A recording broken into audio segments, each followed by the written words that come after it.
Bonjour à tous, je vais vous présenter dans cette vidéo la méthode qui consiste à calculer un produit scalaire de deux vecteurs en utilisant notamment la projection orthogonale d'un point sur une droite. Alors qu'est-ce que c'est que la projection orthogonale? Le projeté orthogonal par exemple du point C sur la droite AB, ici ça va être le point H. Alors en fait, si j'ai trois points ABC, j'ai la droite AB. En fait, je vais faire la perpendiculaire au point C, enfin à la droite AB passant par le point C.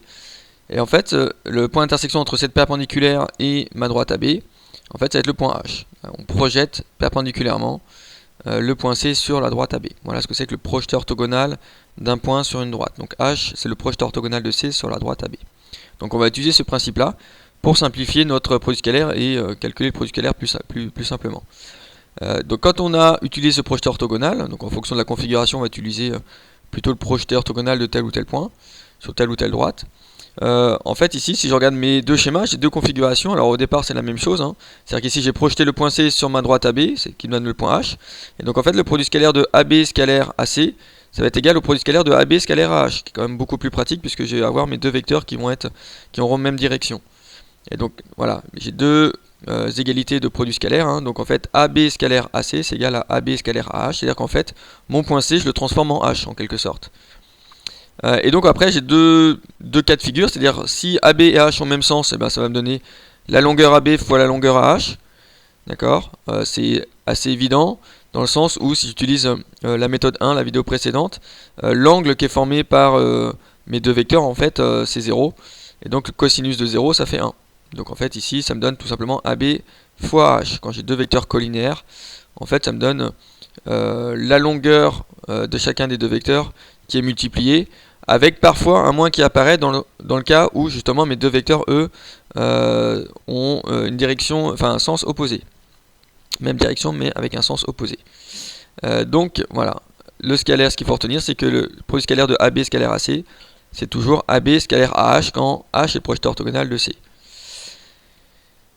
Ici dans mon exemple j'ai pris un carré ABCD de centre O et de côté 4 et le point H qui est au milieu du côté AB. Donc j'ai cette configuration là, ce schéma là. Calculer les produits scalaires suivants. Donc j'ai le produit scalaire AB scalaire AC qu'il va falloir calculer. Donc AB c'est mon vecteur qui est en bleu, AC c'est le vecteur qui est en rouge. Donc il faut calculer le produit scalaire de ces deux vecteurs. Alors je vais transformer, je vais utiliser justement, donc AB je vais le garder. Et en fait comme j'ai un carré, je vais utiliser le projeté orthogonal justement ici, du point C sur la droite AB. On voit bien qu'ici vu que c'est un carré, j'ai un angle droit ici, donc forcément C je peux le projeter perpendiculairement ici orthogonalement sur ma droite AB. Donc le projeté orthogonal de C sur la droite AB en fait c'est le point B. Donc je vais en fait remplacer mon point C par le point B. Et donc le produit scalaire de AB scalaire AC ça me donne AB scalaire AB. Et donc ça me donne, alors ici c'est quand même beaucoup plus simple, ça me donne la longueur AB, la norme du vecteur AB, fois la norme du vecteur AB, donc ça fait AB fois AB. Bon, les deux vecteurs évidemment sont égaux, donc ils sont évidemment collinaires. Donc j'ai pas de le cosinus, ça ferait cosinus de 0. Et donc ça ferait 1. Donc ça me donne tout simplement ceci, AB fois AB. Et donc comme le côté de mon carré il est égal à 4, j'ai un carré de côté 4, ça donne 4 fois 4, c'est-à-dire 16. Donc le produit scalaire entre AB et AC c'est 16. Deuxième produit scalaire, AO scalaire CD. Donc AO c'est mon vecteur bleu ici, CD c'est mon vecteur rouge. Donc le vecteur O je vais le garder aussi. Alors là, ce que je vais faire c'est que je vais transformer mon vecteur CD en vecteur BA. Alors, évidemment à chaque fois qu'on fait un calcul de produit scalaire, en fait il peut y avoir plusieurs façons de faire évidemment. Mon vecteur CD en fait il est égal à mon vecteur BA puisque j'ai un carré. Donc j'ai tout simplement remplacé CD par BA. Pourquoi? C'est pour faire apparaître notamment le même point, même si le point A ici il est en deuxième position. D'accord? Donc le vecteur CD c'est pareil que le vecteur BA, et donc ça me fait apparaître le point A en commun. Et donc le vecteur AO je le garde, et le vecteur BA c'est pareil que moins le vecteur AB. Vous voyez que maintenant c'est mon vecteur vert, mon vecteur violet c'était l'opposé de mon vecteur vert. Donc ça me fait apparaître, si je transforme BA en AB, ça me fait apparaître un moins ici devant, que j'ai mis de préférence devant. Donc ça me donne moins AO scalaire AB. Là, c'est quand même beaucoup plus agréable puisque j'ai mon point A qui est à l'origine de mes deux vecteurs. Ce que j'ai fait, c'est que j'ai changé le sens de mes deux vecteurs.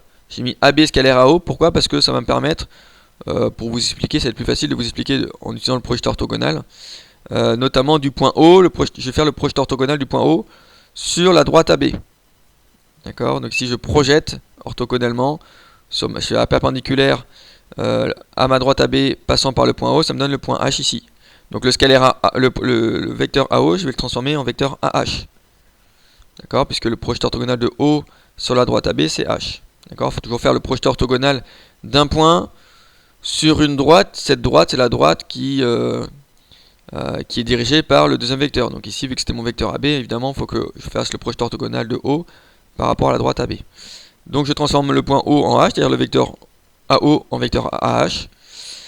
Donc le vecteur H et le vecteur qui est en bleu, on se retrouve finalement avec deux vecteurs qui sont collinaires et qui ont même sens. Ils vont tous de la droite vers la gauche en quelque sorte. Donc ça me donne moins la longueur AB fois la longueur AH, pas de souci. D'accord? J'ai pas d'autre moins qui apparaît puisque j'ai dit ils ont le même sens. Sinon c'est-à-dire que j'aurais eu moins, c'est-à-dire un plus ici. Là le moins là c'est le moins de départ, c'est le moins de départ.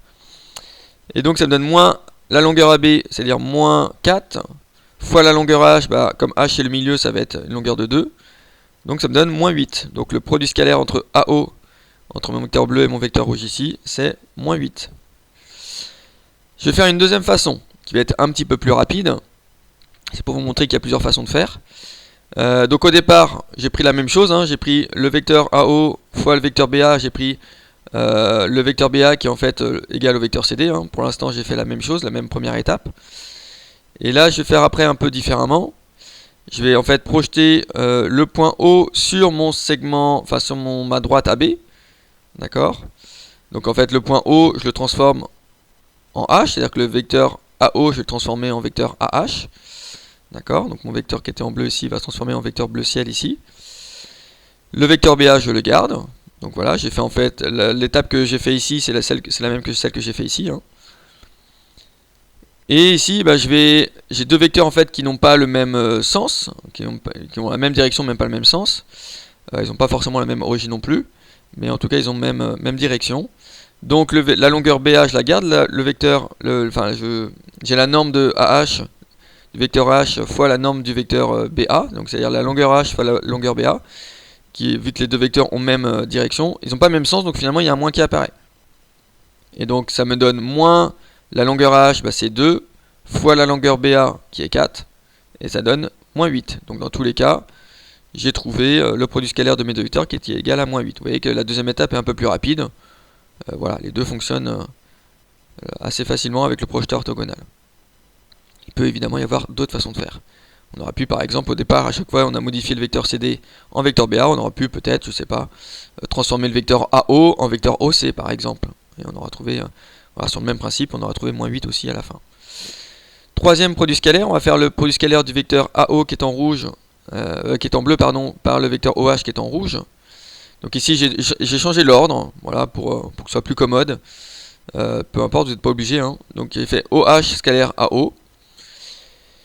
Le vecteur OH, je l'ai gardé, et par contre le vecteur AO, donc quand on regarde le vecteur AO, en fait, j'ai fait le vecteur moins OA. Comme ça me permet d'avoir mes deux vecteurs qui ont la même origine. Et donc le vecteur AO, je l'ai transformé en moins OA, c'est son vecteur opposé. Sachant que le vecteur OA, en fait, je vais faire le projecteur orthogonal du point A sur ma droite OH. Donc la droite OH, vous la visualisez, elle est verticale.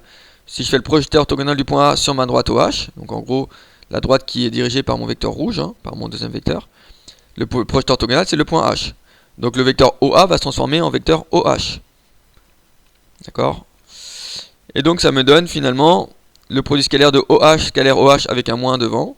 Donc ça me donne moins la longueur OH fois la longueur OH. Et donc comme la longueur OH elle est égale en fait à la moitié d'un côté, on retrouve la moitié d'un côté de mon carré, donc c'est-à-dire 2. Ça donne moins 2 fois 2, c'est-à-dire moins 4. Donc le produit scalaire entre mes deux vecteurs est égal à moins 4. Quatrième et dernier produit scalaire, le vecteur DO scalaire le vecteur OC, je fais le produit scalaire entre mes deux vecteurs, donc c'est en gros le produit scalaire entre mes deux vecteurs, l'un en bleu, l'autre en rouge. Ici c'est assez particulier, alors je vais transformer mon vecteur DO en vecteur en son opposé en moins OD, ça me permet d'avoir mes deux vecteurs qui ont la même origine, et je garde le vecteur OC. Et mon vecteur OC, en fait, si je fais le projet orthogonal du point C sur ma droite OD, donc sur la droite dirigée par mon deuxième vecteur, mon autre vecteur, et ben le projet orthogonal de C sur cette droite OD, en fait, c'est le point O. Donc mon vecteur OC va se transformer en vecteur OO. D'accord? Je projette le point C sur la droite OD, donc ça me donne le point O, puisque en fait j'ai un carré, j'ai les diagonales qui sont perpendiculaires, donc je transforme le point C en point O. Et donc vu que j'ai mon vecteur OO ici, hein, le vecteur O, ben, en fait c'est un vecteur nul, hein, je ne me déplace pas, et donc on va considérer que le produit scalaire c'est égal à 0. Donc le produit scalaire entre DO et OC, entre mes vecteurs, il est égal à 0. Alors dès le départ on aurait pu le dire qu'il est égal à 0, puisque en fait j'ai mes deux vecteurs qui sont orthogonaux. Donc deux vecteurs orthogonaux, le produit scalaire vaut toujours 0. J'espère que vous avez compris comment calculer le produit scalaire de deux vecteurs en utilisant le projeteur orthogonal. Merci de m'avoir écouté, à bientôt.